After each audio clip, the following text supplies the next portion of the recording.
Tiap Januari, kita diserbu semangat baru, mulai diet sehat, olahraga rutin, hingga hidup lebih teratur. Tapi sebelum bulan berganti, banyak yang sudah membuat alasan, libur dulu sehari ini, lalu 2 hari, lalu hilang arah. Kalau kamu pernah mengalami ini, kamu tidak sendiri. Dan kabar baiknya, mungkin yang kamu butuhkan bukan lebih banyak disiplin, tapi lebih banyak pengertian terhadap diri sendiri.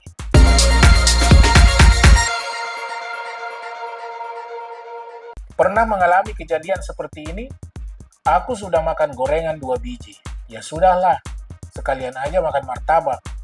Inilah yang disebut Kelly McGonigal sebagai what the hell effect, atau efek sudahlah, seperti dibahas dalam bukunya The Willpower Instinct. Begitu kita menyimpang sedikit dari niat awal, lalu cenderung menyerah sepenuhnya. Karena merasa sudah gagal, maka sekalian saja jatuh bebas. Sebuah spiral kegagalan yang dimulai dari satu kesalahan kecil. Masalahnya bukan karena kamu tidak punya kemauan, masalahnya adalah cara kamu merespon kegagalan. Lantas, bagaimana caranya bangkit dari kegagalan ini? Bayangkan kamu punya sahabat yang gagal diet. Apakah kamu akan mengatakan padanya, dasar kamu payah? Tentu tidak, tapi anehnya, kita sering berkata begitu pada diri sendiri. McGonigal menjelaskan bahwa belas kasih terhadap diri sendiri atau self-compassion adalah senjata rahasia membuat kita bisa bangkit dan tetap konsisten. Self-compassion, bukan kritik diri, adalah kunci untuk memperbaiki diri. Orang yang memaafkan diri mereka atas kesalahan cenderung lebih bertanggung jawab dan lebih mungkin memperbaikinya. Dalam sebuah eksperimen yang dikutip McGonigal, mahasiswa yang diizinkan untuk memaafkan diri setelah makan donat ternyata makan lebih sedikit ketika diberi kesempatan ngemil lagi dibandingkan dengan yang tidak diberi dorongan untuk bersikap lembut pada diri sendiri. Kita sering berpikir bahwa rasa bersalah akan memotivasi kita untuk berubah. Sayangnya, menurut McGonigal justru sebaliknya. Rasa bersalah bukanlah motivator yang baik. Ini justru merusak kemauan kita, membuat kita merasa tidak layak untuk berubah dan mendorong kita untuk mencari kenyamanan jangka pendek. Ketika kita merasa buruk tentang diri sendiri, kita cenderung menenangkan diri dengan makanan, scrolling tanpa henti, atau belanja impulsif. Akibatnya, kita justru makin jauh dari tujuan awal atau resolusi tahun baru yang ingin dicapai.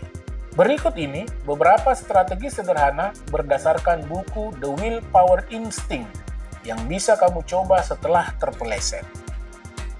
Yang pertama, ubah nada bicara ke diri sendiri.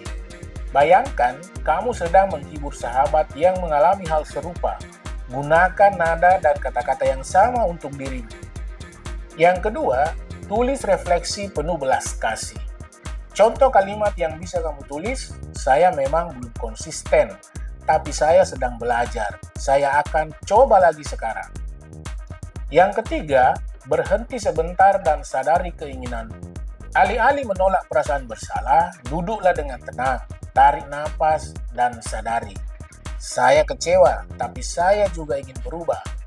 Kesadaran ini memberi ruang untuk membuat pilihan baru. Tidak perlu menunggu hari Senin, tidak perlu menunggu tahun depan. Kata McGonigal, kemampuan kita untuk mulai ulang setiap saat adalah kekuatan besar dalam diri kita. Sebagai penutup, memaafkan diri sendiri adalah cara tercepat untuk kembali ke jalur yang benar. Itulah salah satu pesan utama dari buku The Willpower Instinct. Jadi, jika resolusi tahun barumu pernah kandas, bukan berarti kamu gagal. Bisa jadi, kamu hanya belum menggunakan senjata rahasiamu, yaitu belas kasih terhadap diri sendiri. Jadi, apakah kamu sudah memaafkan dirimu hari ini? Semoga video ini bermanfaat buat kamu. Salam sukses bermanfaat.